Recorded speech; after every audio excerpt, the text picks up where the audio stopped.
Salut à tous les amis, aujourd'hui on se retrouve pour analyser sûrement le meilleur boxeur au monde actuellement en poids lourd. Samedi, hein. Mais ouais, non, mais je veux dire, déjà avec tout ce qu'il a accompli, Tyson Fury, on peut considérer que c'est.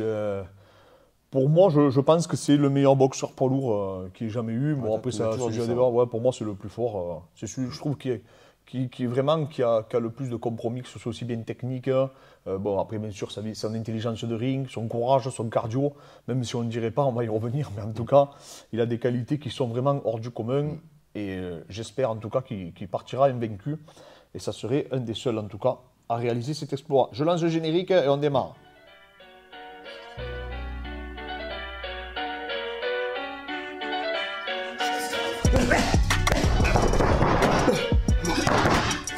Je m'appelle Clément Marcoux.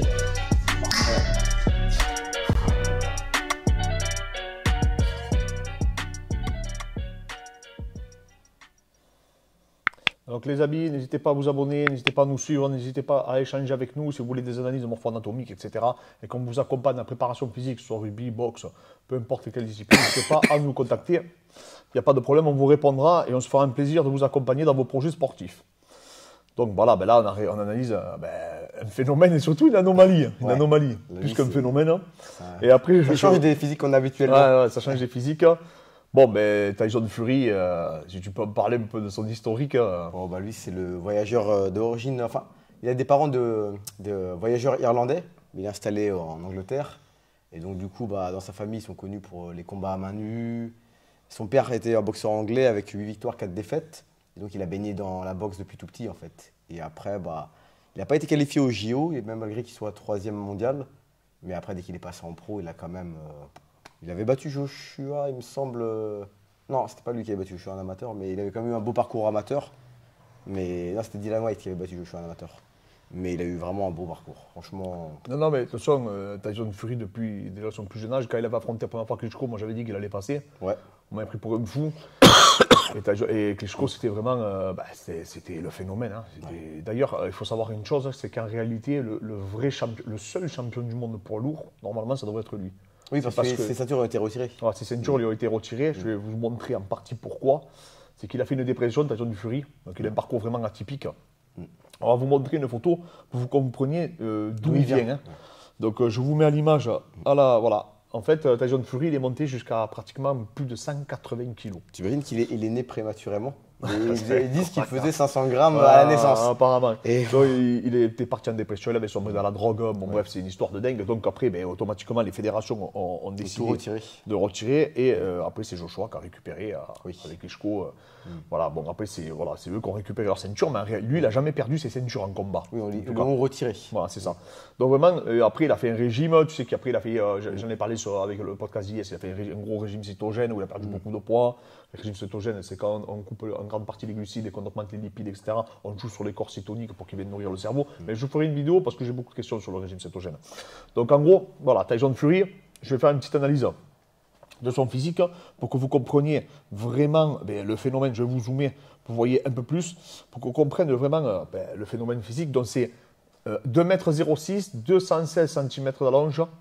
Donc, excusez-moi, c'est un peu clair, mais voilà, j'ai pas trouvé de photos qui le mettaient en valeur. À chaque fois, il fait des poses. Hein, comme il fait des poses, oui, parce qu'en fait, comme il fait toujours le musclé, en fait, il se fout de son physique à lui-même. Et donc, voilà, donc il a des clavicules qui sont relativement étroites, hein, mais ce qui explique vraiment son allonge, c'est qu'il a un humérus, il n'en finit plus, et un radius pareil. Mais le plus, c'est l'humérus. Hein. Ouais. Vraiment, c'est incroyable. Donc, en fait, c'est des élastiques. Ces mecs ne donnent pas des coups de coude. Hein. Non, mais tu vois, c'est pour ça qu'il a un très bon crochet. Il a un super cross, il a un super jab, il l'utilise très bien, mais ça c'est par rapport donc, du coup, à cette formidable longe. Il a un corps énorme. Il a un corps énorme. Il a pareil, il a un fémur, on ne le voit pas là, mais il est très très long son fémur. Bon, il a les tibias, qui sont normaux. Il a des particularités qu'on retrouve chez les longiligne, mais en même temps, c'est un bréviligne. En même temps, il a des particularités qu'on retrouverait chez quelqu'un qui a des qualités, qui a en tout cas un visuel un peu à la Cyril, à la Ngannou ou à la Joshua. Mais lui, il est gras. Donc, en fait, voilà, c'est la typologie des fibres musculaires, bien entendu. On a beaucoup de questions souvent. Comment on peut être à aussi haut niveau en étant aussi gras? Après, c'est la catégorie poids lourd. Lui, il aime la vie. Hein, voilà, donc c'est ça. il a des facilités à créer du tissu un petit peu. Il ne faut pas se leurrer, il n'a pas une bonne génétique esthétique, mais il a une bonne génétique pour le sport. Athlétique. Voilà. En fait, après, ce qui explique en grande partie son cardio, c'est que nous, on a eu des personnes dans la salle qui ont été obèses. Oui. Lui, il a été obèse. Oui. Et on s'aperçoit que quand ils perdent énormément de poids, les obèses, ils ont des cardios souvent de malades. Oui, c'est vrai. Et ça, on l'a observé. C'est que alors, il n'y a pas, je ne sais pas s'il y a réellement des études qui ont été effectuées sur ça, parce qu'il y a très peu, à mon avis, de gens qui ont été très en surpoids. C'est empirique, c'est plus ce qu'on a trouvé nous. Nous, c'est ce qu'à chaque fois on a constaté. Et Michael Lebou nous avait dit pareil. Je ne sais pas si tu te rappelles. Il nous avait dit que lui, c'est un ancien gros. Et il avait dit que, comme toute sa vie, il avait fait du sport en étant gros, plus ou moins. Et après, quand il a maigri, automatiquement, il avait un cardio de malade. Et nous, on l'a observé ici également. Donc, en fait, on s'aperçoit. Moi, je pense que le fait que tu te déplaces avec un surpoids constamment pendant la moitié de ta vie, c'est comme si tu étais lesté, et automatiquement, le jour où tu perds du poids, tu gagnes en agilité, en coordination, etc. Autre chose, pourquoi, selon nous, il a un cardio incroyable, parce que c'est surtout sa gestion de l'effort, sa décontraction. Il ne stresse pas. Moi, je sais qu'on avait préparé un athlète avec Fred, je le disais encore aussi dans le podcast d'IS, un boxeur, il était surentraîné, préparé, affûté. Au bout d'un demi-round, il était asphyxié. Ouais. Pourquoi? Parce qu'il a stressé, il a oppressé et le stress, c'est vraiment le pire ennemi qui peut rencontrer un combattant.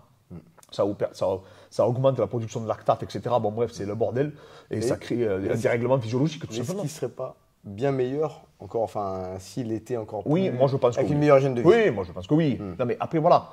Il ne faut pas regarder comment lui il est. Oui, voilà, il faut qu'il soit un exemple. Si je pense qu'il ne se serait jamais drogué, qu'il aurait jamais déjà qu'il est super fort, ben, il n'aurait pas en fait ce surpoids qui le gêne, tu vois. Maintenant, bon, ben, lui aussi, comme c'est quelqu'un de talentueux, c'est quelqu'un qui a des facilités, il a un coup d'œil qui est exceptionnel, il a un mental qui est exceptionnel. Il encaisse aussi. Il encaisse comme on a rarement vu.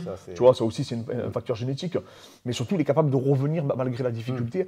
Et après, bon, ben, tout ce qui est préparation physique, etc. Bon, ben voilà. Hein. Oui, parce qu'on en a vu. Ce qu'il a pris, par exemple, comme Joshua contre Andy Ruiz. Il a pas pris. Lui, il a pris pire contre Wilder et il est revenu. Ouais, mais parce que lui, son point fort, c'est vraiment le mental. Joshua, on sait que quand ça va pas dans son sens, c'est un peu le parallèle que font beaucoup avec Bader Hari. C'est des phénomènes, mais quand ça va pas dans leur sens, on le voit. Tu vois, Joshua, il a plus renoncé à partir qu'autre chose, tu vois. Donc, que lui, Tyson Fury, ils ont fait une vidéo, ils ont fait un montage, c'est l'Undertaker. Donc, voilà, donc c'est vraiment un phénomène. Je vais vous mettre un peu sa prépa phisique. Alors attention, il n'y a rien de révolutionnaire. Non, c'est beaucoup de circuits training. Voilà, c'est beaucoup de circuits, mais je vous le mets quand même, parce que c'est ce que j'ai récupéré sur Boxman. Donc voilà, donc on le voit, il a plusieurs préparateurs physiques. Là, il travaille avec Lockhart, tu sais, le nutritionniste. Voilà. La nutrition. Il faut savoir que du côté de la nutrition, il consomme énormément de calories, il a 4500 calories. Lockhart, c'est celui qui faisait la nutrition de Connor à l'époque. Ouais. Donc voilà, c'est un nutritionniste qui est réputé dans le milieu. Donc moi, je trouve que c'est intéressant qu'il y mette beaucoup de glucides, qu'il y mette beaucoup de ressources d'énergie, parce qu'il a quand même une grosse charge d'entraînement, il s'entraîne beaucoup, Tyson Fury.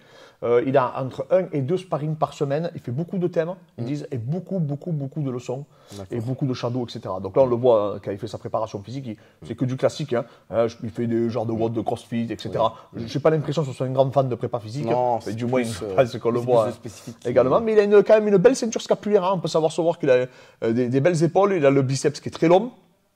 Il a un gros bras radial. Je pense quand même, par contre, que non, il faut pas le sous-estimer physiquement. Je pense que déjà, et je pense surtout qu'il cogne. Parce qu'il arrive à dissuader quand même ses adversaires de lui rentrer dedans.